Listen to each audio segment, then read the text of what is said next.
Hey guys, this is Bear Gaming and welcome back to our channel. Today we are going to talk about two Fate cores again because first, the Summer Paradise Fatecore theme only has 4 heroes or 4 Fate cores in the theme, and the other one, which is Journey of the Fate, has more than 4 Fate cores, but this is the last Fate core released before the Season 5 update. So, parang ano siya. Ito na yung last Fate core ng Season 4. Then after that, the Fate core released is from Season 5 with all the new changes that happened to Exos heroes. Parang ganon yun. So, okay. Let us start. The usual, we are going to go to the Fate core button. And then, we are going to look for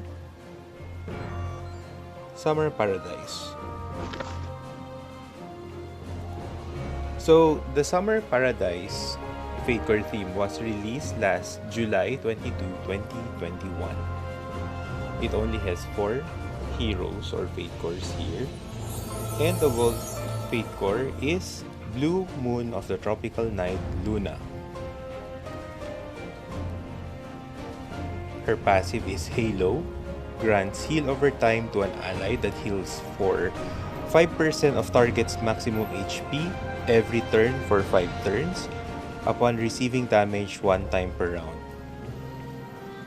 Ouroboros increases attack, defense, and HP from Shadowbane or heroes from Shadowbane by 10%. So since Luna is a general, then the main passive of the Fatecore theme, Summer Paradise, is Life Jacket. It says here, if an ally is afflicted with debuff, cleanses all debuffs from the target ally and increases critical hit rate of all allies by 20% for 8 turns, 1 time per battle. Can be stunned. Oh. So, Luna can cleanse. Or, sorry, not only Luna, but the entire team here can cleanse with the Life Jacket passive. And Muna, ano ba to kasi? Muna naging, Luna, Muna. Sorry guys, ayan na naman tayo. Moon Blossom, it's Luna's special passive. Kasi di ba, Luna is a Spanish word for moon. So, kinambine na natin, naging Muna siya. So, it says here, increases maximum HP of all allies equipped with Summer Paradise Theme Fate core by 5%. So, alam nyo na yun, guys. So, lahat tong heroes, Dana, Garland, and Jean, when they are with Luna in the team, they receive this 5% additional max HP. So, don't forget, guys. That's Muna. The first skill for Luna is Moonshine Finale.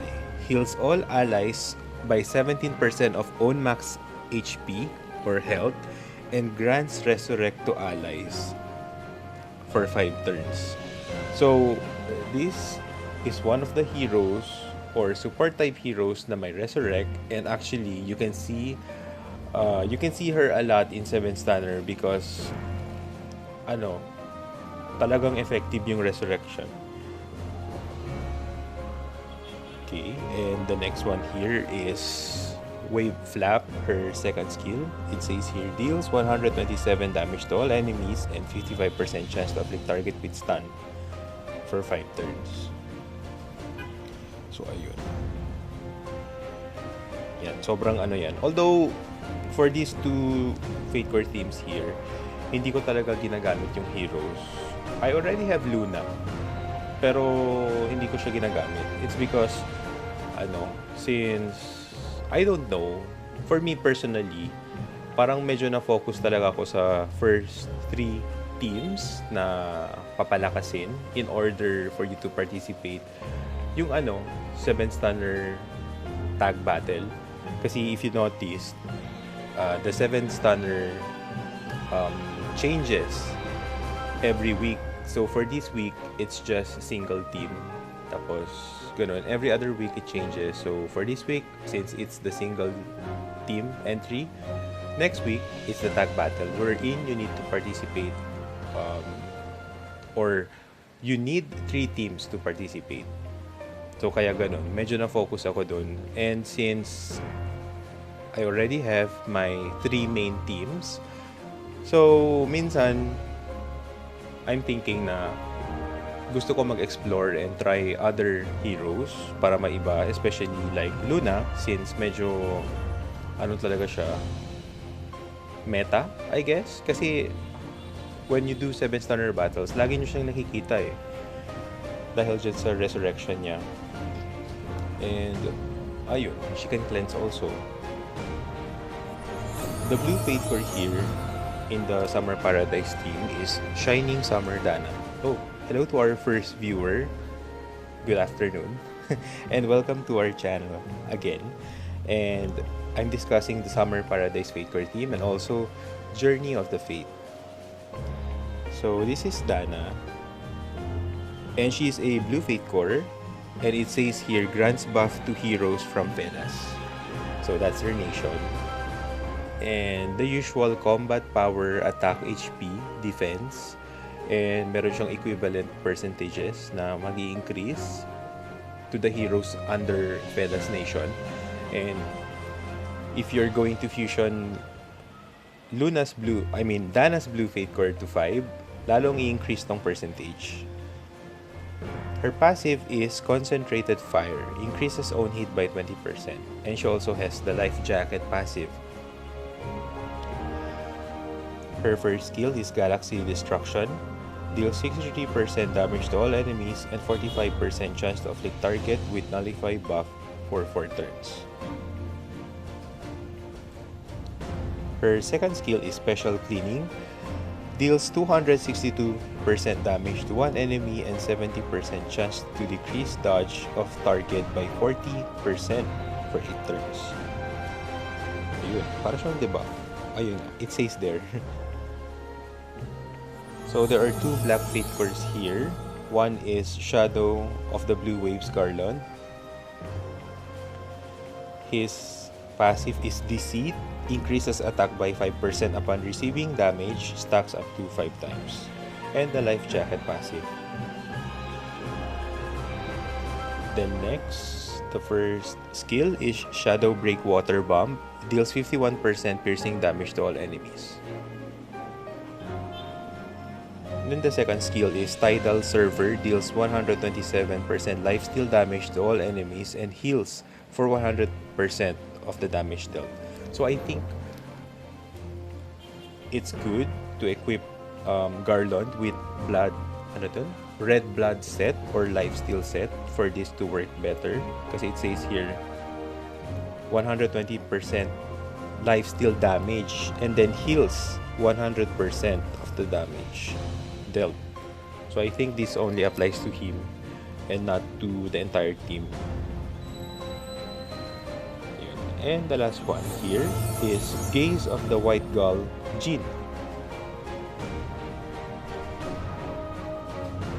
His passive is Shadow Walk, increases own dodge by 10% for 5 turns when ally receives damage, stacks up to 4 times, and grants stealth for 5 turns to stealth upon successful dodge. And the Life Jacket passive. So I think Jin is the only hero here who has the stealth ability. I'm not sure, pero sa tingin ko talaga siya lang meron. So his first skill is Shadow Dive Slash, deals 150% damage to one enemy and grants stealth to self for 6 turns.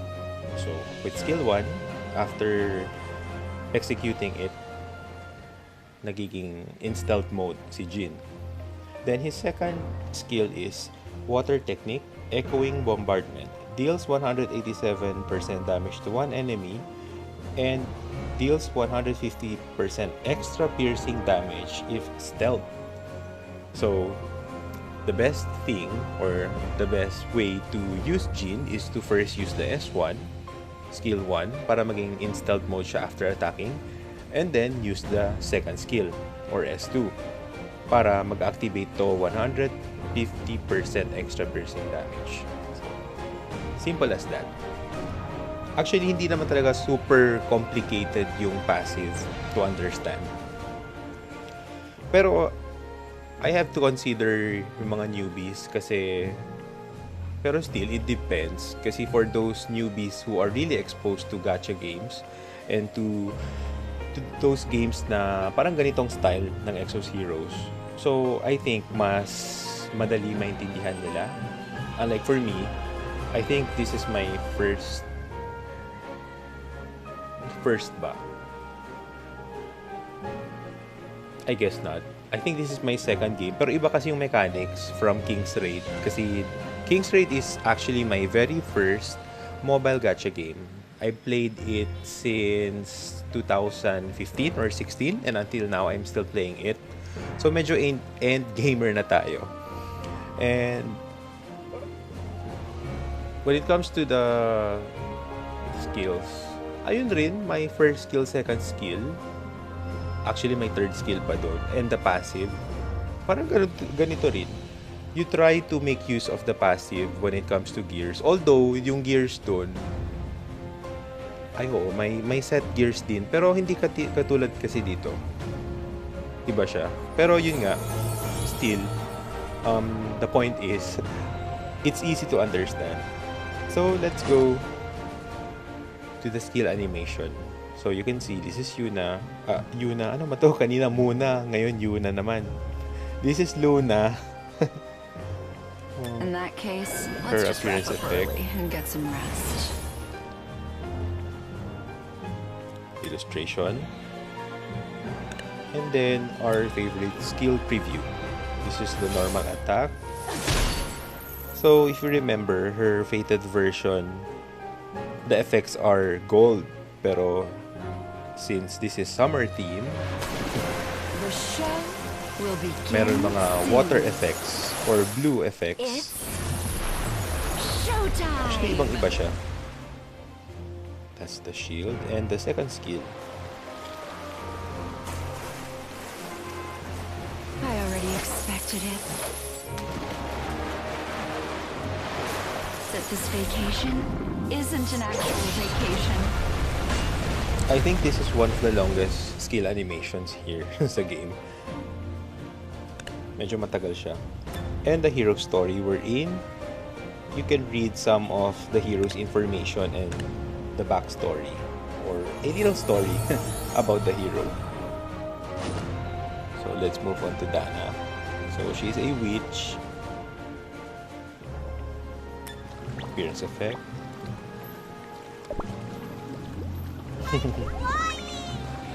It's actually cute. Here is the illustration. Oh, actually, it really looks nice. It's like she's sitting on a flamingo-like broom. Oh, sorry, by followers. Hello, Trep. And she's holding a pineapple juice drink. That's really cool.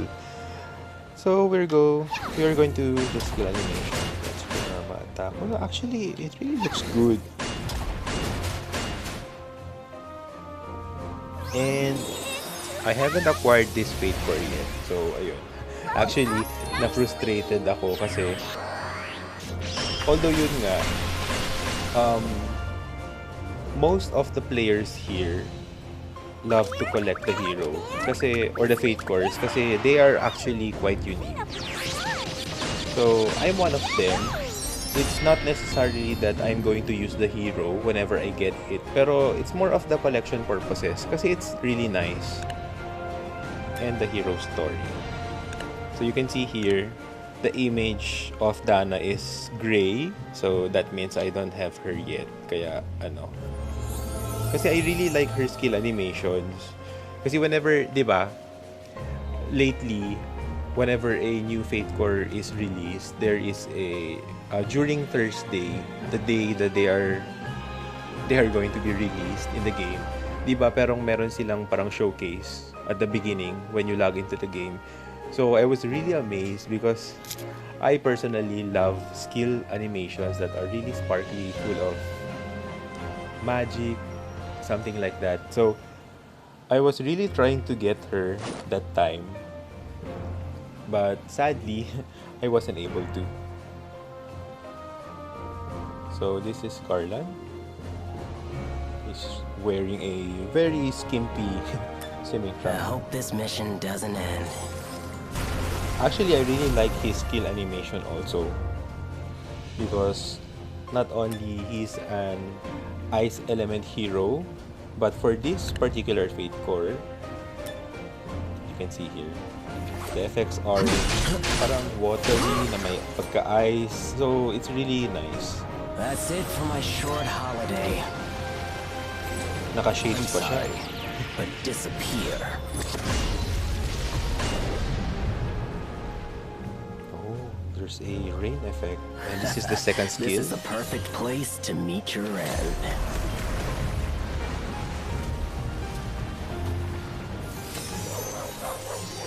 Diba? It really looks nice. May parting of the water pa.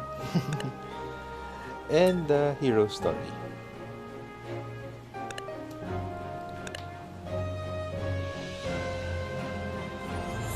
Here is Jean.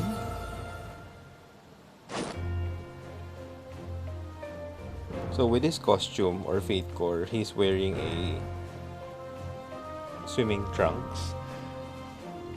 Because if you remember his fated version, he's really all covered up. You can only see his face. I mean his eyes. Pero in this Fate Core, you can see his entire face. So That's this is what he refreshing. looks like. Oh. So for the shadows, it's made from water. The skill animation.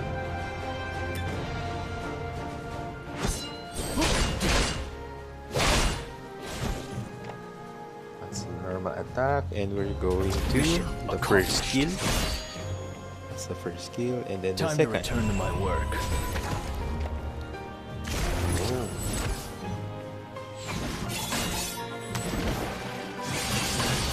Don't worry, I'm still good at it. Uy, ang ganda. Oh. That's really nice. And the hero story.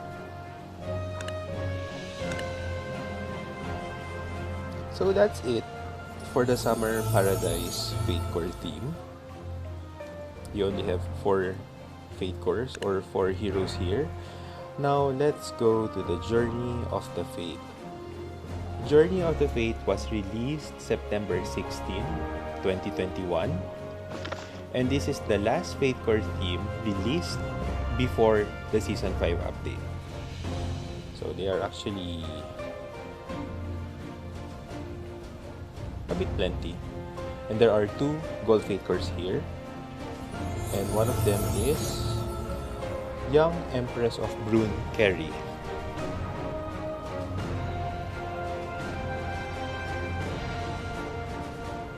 Her passive is Bramble.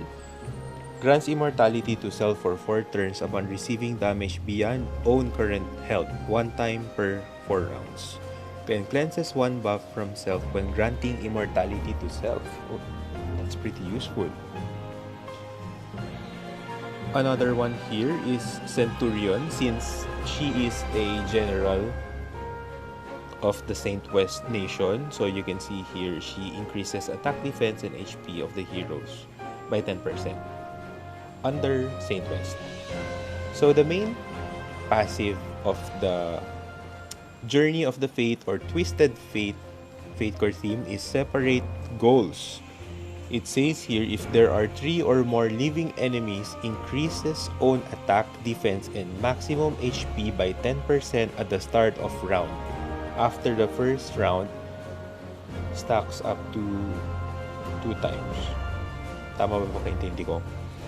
So if there are 3 or more living enemies, increases own attack, defense, and HP at the start of the round. After the first round. Wait, ano yun? at the start of the round after the first round. So this happens after the first round. Ganun.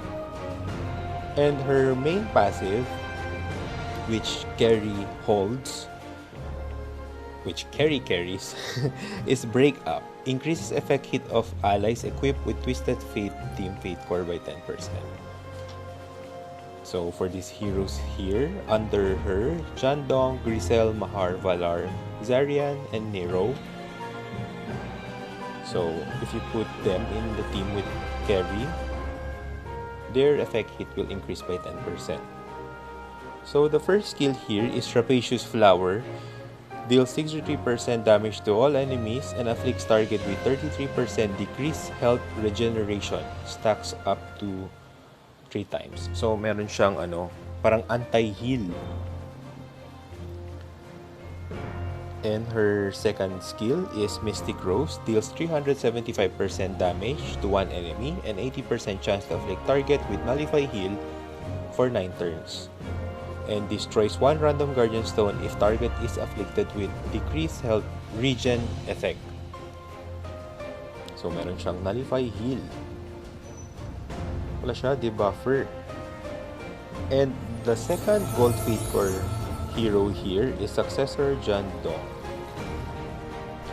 His passive is Royal Authority Reinforcement. Increases defense of front row ally heroes by 10%. And the separate goals. Fatecore Theme, the main Fatecore Theme, main passive, sorry, main passive of the Twisted Fate Fatecore Theme. And his personal special passive is Glory and Honor. Increases defense of all allies equipped with Twisted Fate Theme Fatecore by 15%. So you know the drill, guys, for these members here or the heroes under the Twisted Fate when they are equipped or when they are teamed up with Jandong. So makukuha nila yung 15% increase of defense. So his first skill is Hierarchy, grants immunity to self for 8 turns and increases own defense by 33% for 8 turns. And the second skill is Rules and Customs, deals 127% damage to all enemies and 55% chance to afflict target with Provoke for 4 turns. So that's Jandong. Next is the blue Fatecore for the Twisted Fate theme is Prophecy Carrier Grisel. So, if Fatecore is in possession, grants buff to defense type hero. So, yung mga tanks and knights / defense type heroes, she can increase the combat power and defense.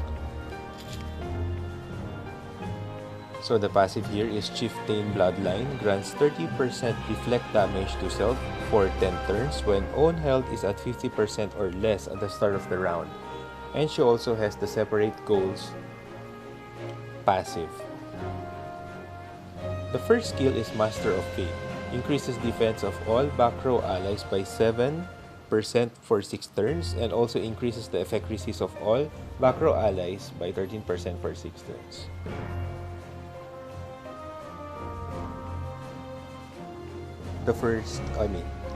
First skill yan. The second skill is Blue Deer's Antlers, deals 375% damage to one enemy and 80% chance to decrease attack of target by 46% for 9 turns. So she's more on a support and debuffer at the same time.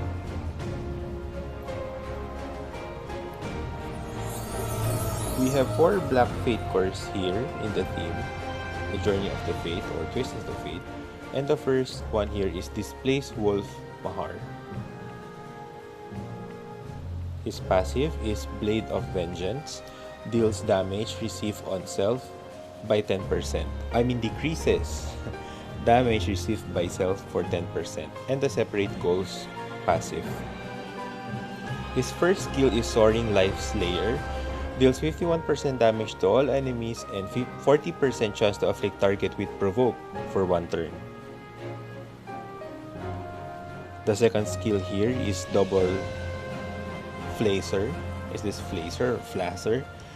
Deals 262% damage to one enemy and grants 30% reflect damage to self for 8 turns. So, meron siyang reflect. So, whenever you hit him, a portion of your damage goes back to you.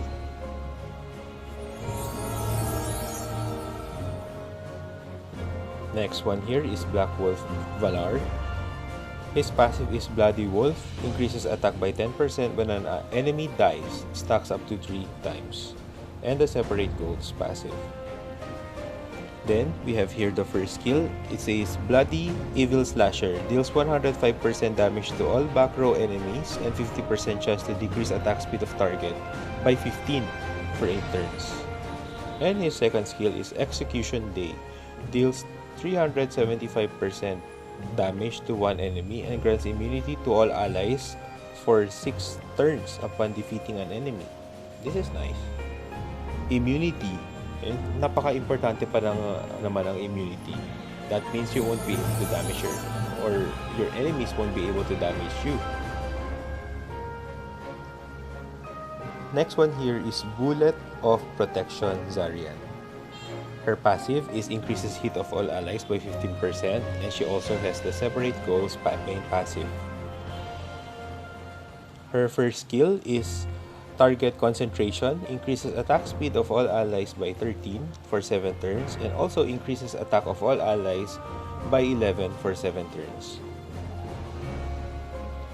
The second skill is Fatal Bullet, deals 262% damage to one enemy and 70% chance to decrease hit by 40% for 8 turns. And the last Black Fatecore hero is Boiling Mouth Nero. Is it Nero or Nero? Pero sige. Nero. The passive is Hot Tempered, increases attack by 20% for 5 turns if there is a buff on self at the start of the round. And he also has the separate goals.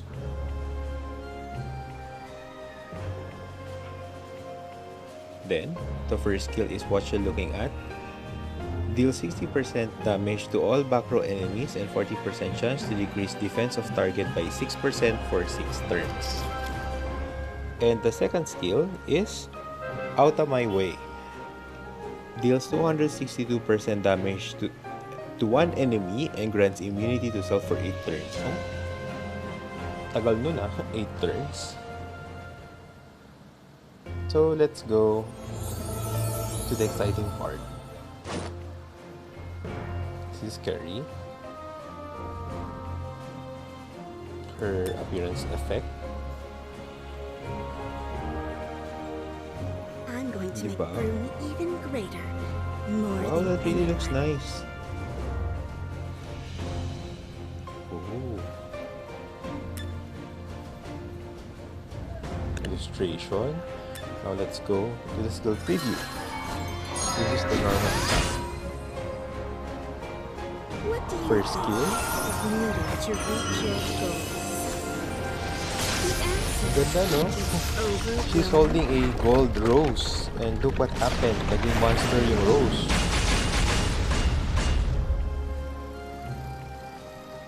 Be mine. I know And then, the second skill. you understand. I just have to force you to yield. So it seems that her powers are from plants. From the rose. And her story.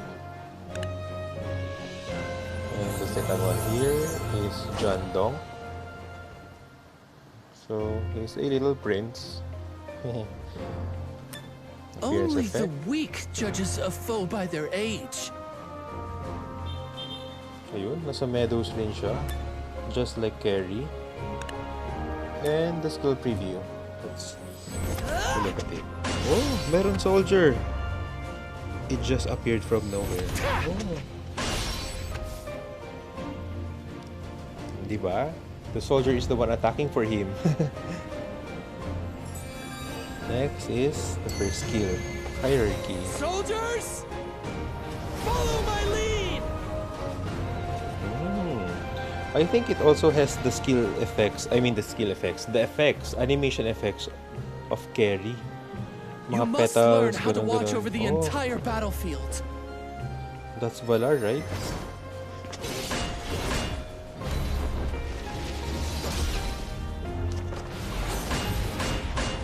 Ayun. It's actually very nice. I think this is the first time I saw this animation. So next, we are going to check out Grisel's skills. So this is Grisel.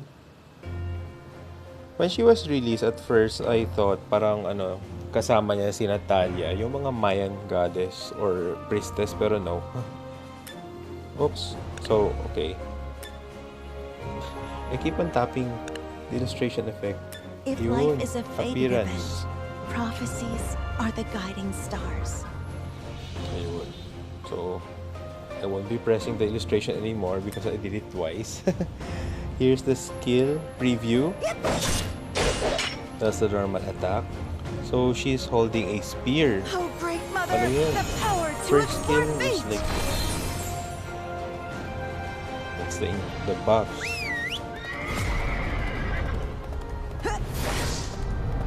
This is the second Counting on skill. you.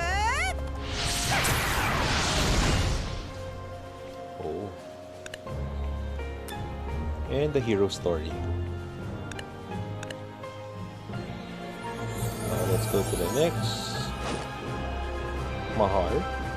Well, a lot of people, for those who played the Final Fantasy game, sinasabi nila, if you just change or dye his costume just like Cloud's and you just dye his hair to chocobo yellow, parang he has the resemblance of Cloud.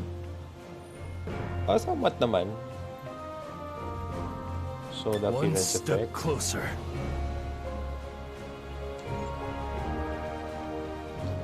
The illustration.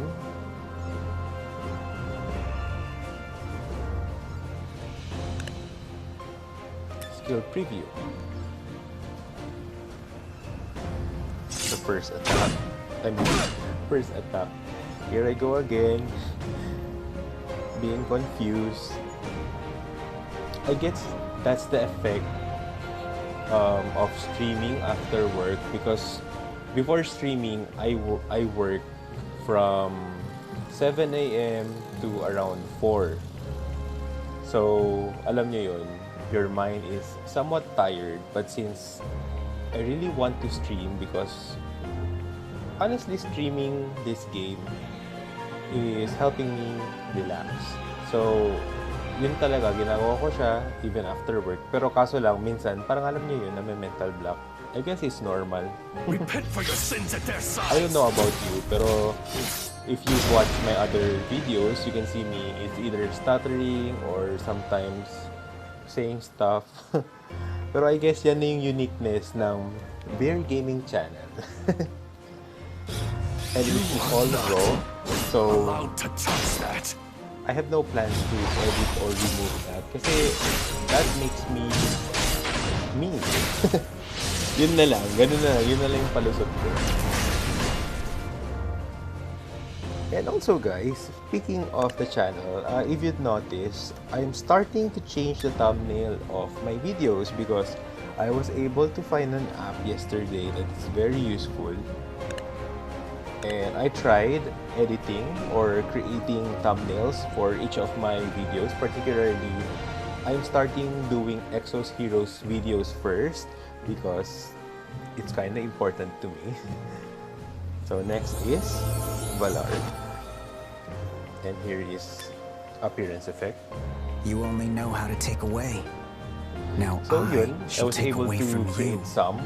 So I don't know, for all of you future watchers or viewers of my video, siguro by the time you're going to watch this, meron na siyang personalized thumbnail. And hindi na yung default kung saan it shows parang still shots or screenshots ng entire video. Parang ganon. So this is his normal attack. And the I have first no time to deal with each one.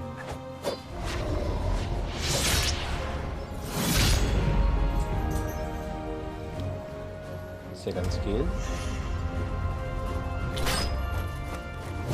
Oh, Is it painful? That is nandiyan nothing yung mga soldiers. compared to my pains.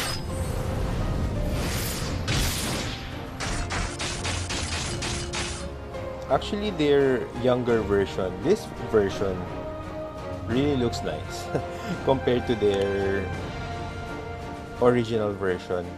So this is Valar. Iba, they also have the Diastrophism version wherein they are turned into Lolita girls, Lolita costumes. Pero I like this version better. For real. Next one is Zarian.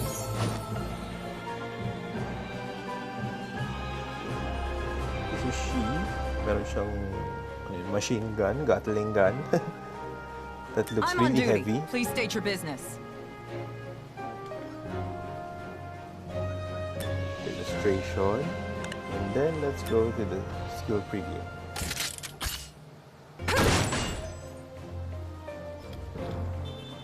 The I first won't skill. go down that easily.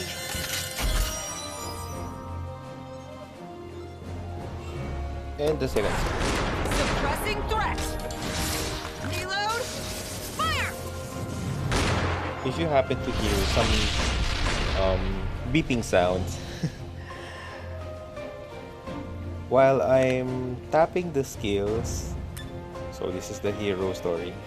While I'm tapping the skills, I'm actually trying to feed my Tamagotchi because it's calling me out. It says it's hungry.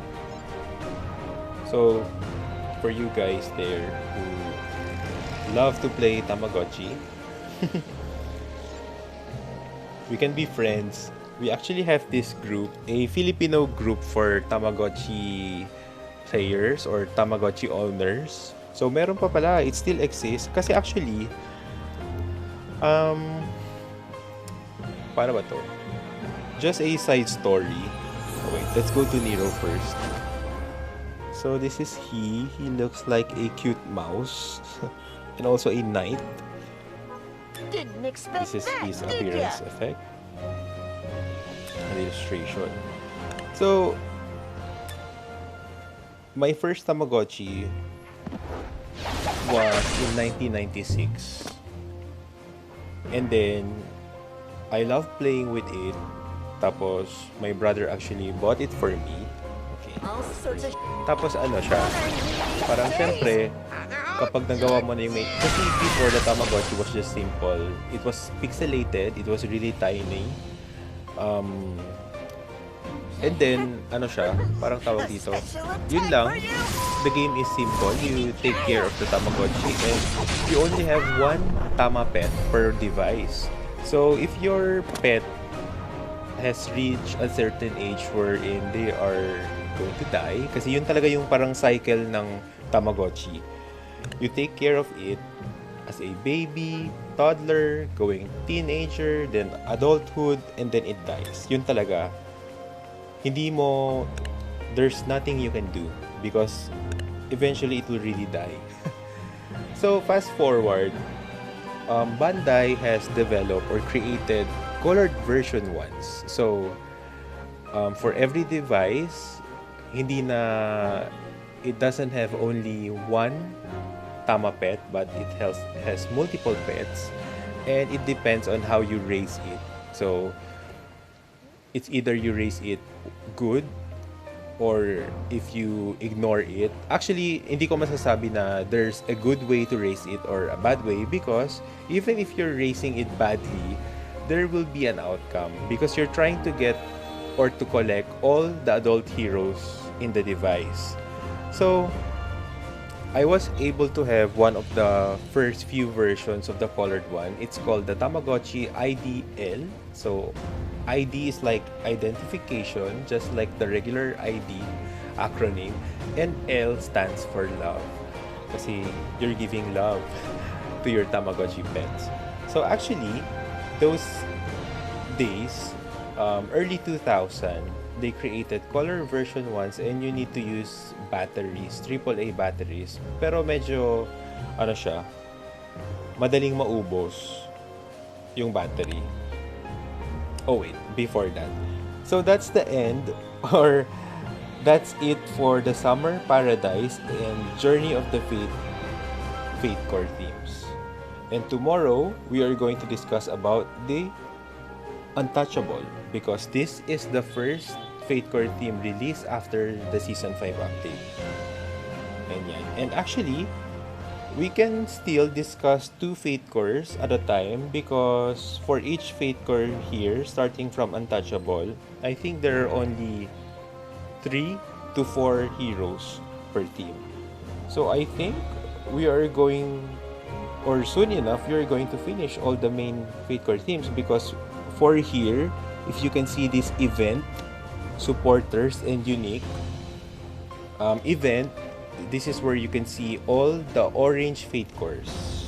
And you know, orange Fatecores are like accessory type Fatecores. They are just pure costumes. The passive and skills aren't changed. And supporters, the silver ones, and the unique Fatecores here are the red ones. So this, the orange and red Fatecores, I've already discussed with you previously, or in the previous video, that these are the Fatecores that are more on for aesthetic purposes.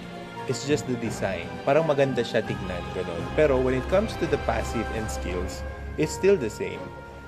The skill animation, I cannot say that 100% is different from the regular ones or from the other Fatecore versions. Pero most likely, some of them are changed and some are just the same. Some of the colors are just changed lang, ganon. So orange Fatecores are more common because they are given out as a reward, while the unique ones, the reds, are more rare because you get to do a series of mission. And it depends. It's not totally every month. Sometimes it's every other month. And you get to do the series of missions for you to get points. And those points are... It's not exchanged because automatically it gives you out rewards. So that's it for the red. And for the supporters, or the silver ones, they have additional passive, not the skills, the passive only. And usually it caters to the area where these heroes are. So, ayun. We'll still going to discuss that later on. Pero, yun nga, the way I see it, I think we will be able to finish the main Fatecore. Kasi this, from the start, from Awakening, Forgotten Memory, and so on, until Sands of Time. This one, Sands of Time. Parang ito yung main Fatecore. The gold Fatecores, the blue Fatecores, and the black Fatecores. Yung mga importante. Yun nga, the main Fatecores of the game. Pero as for the events, Fatecore, supporters, and unique, ito yung mga auxiliary type-ish. Ako lang nag-confirm na, or nag-declare na auxiliary lang sila. Pero I think you get it. Kasi diba, the main Fatecores here in the game are gold, black, and blue lang naman talaga. Orange and red are for design, for appearance, for ganon-ganon. And the supporters are the silver. So, yun lang naman. So, going back to the topic about Tamagotchi. So, early 2000, the colored ones are released and you get to use AAA batteries, which really cost a lot because, gosh, sorry for the sounds again, guys. And if you're going to use those AAA batteries in a Tamagotchi device, it can only last up to 2 weeks. And if you play with it often, like really play with it, some say it can only reach until 1 week.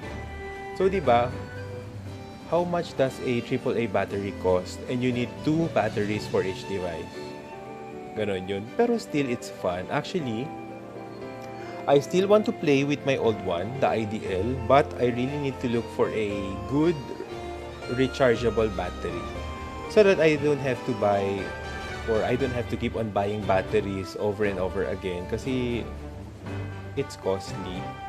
So I need to look for a rechargeable battery first para whenever the batteries are dead, I can just recharge them and use it again. Ganon. But recently, just April, I think, March or April, a new Tamagotchi version was released. And this is the first Tamagotchi device that's in touch screen.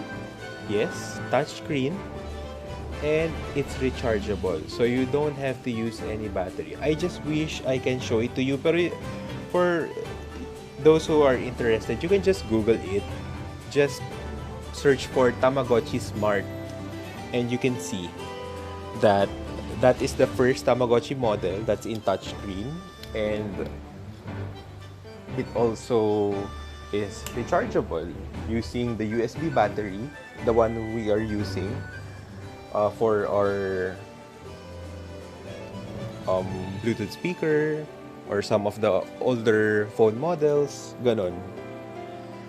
So I've been playing with it and it's actually relaxing. So ayun, yun lang naman. Na-share ko lang. So, Come on, let's go back. that's it guys for today's video. I think I've already discussed the most important part of the video, and also I was able to share with you some of my hobbies, and that's the Tamagotchi. And ayun guys, please do subscribe to my Twitch channel, and also for those old, not old, previous videos that are, kasi diba, Twitch can only store your videos for a short period of time only. So good thing we can link them to the YouTube channel. So I have a YouTube channel and you can check it out. It's located, the link is located in my profile. You can see the YouTube icon there. Just press it or tap it or click it and you can go directly to my YouTube channel. So please do subscribe so that you're going to be updated with other videos, because currently I'm discussing about Exos Heroes, especially for the theme. I just want to do it uniformly. Tama ba yung term ko? In uniform or in order, because I was thinking that I could stream other games.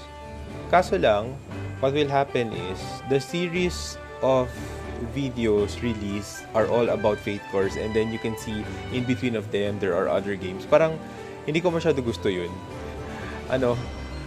Nag-activate lang yung OC ko.